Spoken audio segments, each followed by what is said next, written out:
ఓం శ్రీ సాయిరామ్. అందరికీ నమస్కారం అండి. ఈరోజు మనం 18 పురాణాల గురించి తెలుసుకుందాం. వేదవ్యాసుడు సనాతన ధర్మంలో అత్యంత గొప్ప మహర్షులలో ఒకరు వేదవ్యాసుడు.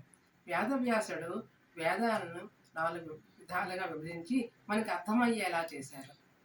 వేదవ్యాసుని తండ్రి పరాశర మహర్షి, తల్లి సత్యవతి. ఈయన యమునా నది తీరంలో జన్మించడం వల్ల ఈయనకి కృష్ణద్వైపాయనుడు అని కూడా పిలుస్తారు.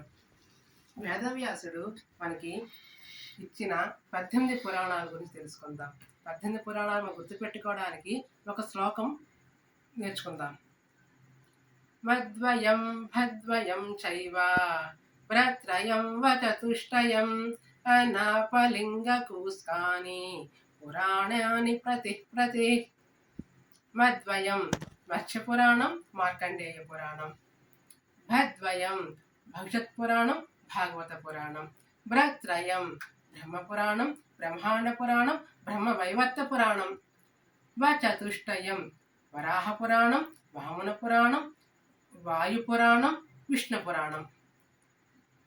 అనాపలింగ కూస్కాని ఆ అగ్ని పురాణం, నా నాగపురాణం, ప పద్మ పురాణం, లి లింగ పురాణం, గ గరుడ పురాణం, కు కూర్మ పురాణం, స్క స్కాంద పురాణం. ఈ మొత్తం 18 పురాణాలు. ఈ పురాణాల పేరు తెలుసుకోవడానికి మన శ్లోకం నేర్చుకుంటే చక్కగా తెలుసుకోగలము. ఈ పురాణం అందించిన వేదవ్యాసుల వారికి నమస్సమాంజలతో అందరికీ జై సాయిరామ్.